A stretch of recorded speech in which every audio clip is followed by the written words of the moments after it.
La dépression. Tu connais cette situation de vie où t'es dans le noir sans pouvoir trouver l'interrupteur pour allumer la lumière. Le fait de vivre une douleur au présent en pensant que celle-ci t'accompagnera jusqu'au futur. Ne pas trouver la porte du bonheur en cherchant à droite et à gauche. Et te demander pourquoi au final vivre une telle douleur lorsqu'il n'y a aucune issue. Un état d'esprit que beaucoup de personnes peuvent avoir, vous et moi. Tout dépend de ce qu'on a vécu, tout dépend du choc et tout dépend du mental de chacun. Donc si je pouvais dire quelque chose à celui qui vit la dépression, ce serait tout simplement de ne pas perdre espoir. Même si c'est super facile à dire, c'est vrai, mais réussir à se dire qu'on pourra arriver au bonheur même dans un moment présent de difficulté, c'est pas facile. Mais ce qui est compliqué n'est pas impossible. N'oubliez pas que le mal ne reste pas éternellement. Mais pour ça, il lui faudra casser la coquille.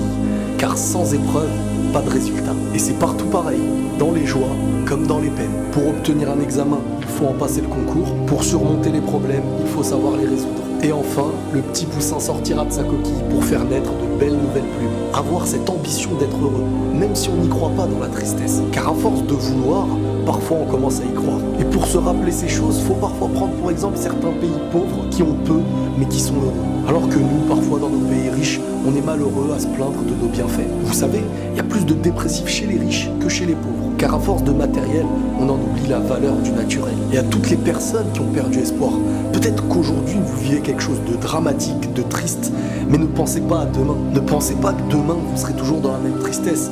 Demain est un nouveau chemin, et parfois le nouveau chemin fait naître de nouvelles rencontres et un nouveau bonheur. On ignore souvent l'avenir qu'on n'a pas au présent. Combien de personnes que j'ai pu connaître dans ma vie se sont plaintes d'un présent, voulaient en arrêter avec leur vie et se sont vues plus tard être en couple avec des enfants, heureux de leur présent. Si ces personnes-là avaient arrêté leur vie, si ces personnes-là, on va le dire clairement, s'étaient suicidées, ils n'auraient pas pu voir naître la joie qu'ils ont accomplie dans le futur. Donc ne pensez pas qu'un livre est terminé à la fin d'un chapitre. Tu peux échouer un chapitre et en réussir 10 autres. J'ai souvent entendu cette phrase chez beaucoup de personnes qui ont connu le bonheur suite à beaucoup d'épreuves. Heureusement que j'ai pas tout arrêté. Mais si tu refuses de croire au bonheur, tu ne le verras nulle part. C'est souvent dans la joie du futur qu'on se rappelle la tristesse du passé. Et c'est très bien de savoir utiliser ces moments durs pour devenir plus fort. L'épreuve touche tout le monde, faut en être conscient.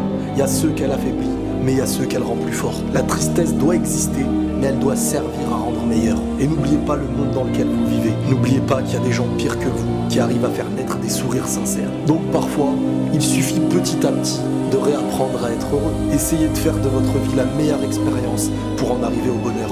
Courage et la paix sur vous.